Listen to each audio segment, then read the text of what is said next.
দর্শক, এই মুহূর্তে আমি রাজধানী ঢাকার অভিজাত একটি এলাকায় দাঁড়িয়ে রয়েছি এবং দেখছেন আমার ডান পাশে শহরের আধুনিক সড়ক এবং বাম পাশে নৌকাতে পারাপার হচ্ছে মানুষ। কেন তারা নৌকাতে পার হচ্ছে খোদ রাজধানী ঢাকার বুকে, সেই বিষয়টি আমরা আজ জানার চেষ্টা করব। আমরা যাতায়াত করবো না, আমরা যাতায়াতের সুবিধাও, আমরা আওয়া যাওয়া করি, আমরা কাজ কামে যাই। রাস্তা এইটাই, এইটা ট্রেনটি আছে, তারপর বেলতলা আছে। 1 ঘন্টা লাগে, নৌকানটা 5 মিনিট, 30 টাকা, আইতে 60 টাকা লাগে। প্রতিদিনে আমরা আইতের 12টা পরিমাণ চলাচল, 2টা পরিমাণ নৌকা চলবে। এই যে আই যাই, যদি না আইতে দেয় আমরা ডিক্কা পড়ি, পলায় পরে মানছে চিপার ভিতরে ডিক্কা বয়া থাই। তারপরে যদি না আইতে দেয় বেলতলা দিয়ে যাই গিয়া, না তাড়াতাড়ি হয়।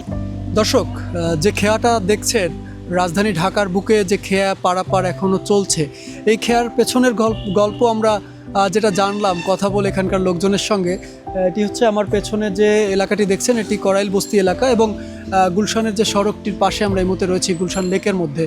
এই এলাকার যাতায়াত ব্যবস্থা সহজ হওয়ার কারণে কিন্তু এই খেয়াঘাটটি দীর্ঘদিন যাবৎ ব্যবহৃত হয়ে আসছে এবং এখনও এটি ব্যবহার করছে। ওয়ারলেস থেকে ঘুরে আসলে গুলশান পর্যন্ত আইলে একজনের 40 টাকা গাড়ি ভাড়া, আপ ডাউন 80 টাকা লাগে, 10 টাকা দিয়ে যাইতে পারে। এই এলাকার মানুষের সহজ যাতায়াতের একমাত্র ভরসা এই নৌকা।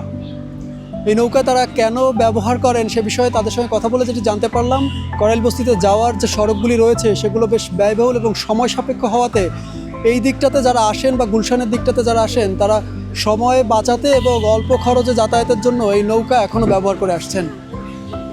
সাকিব হাওলাদার, RTV, ঢাকা।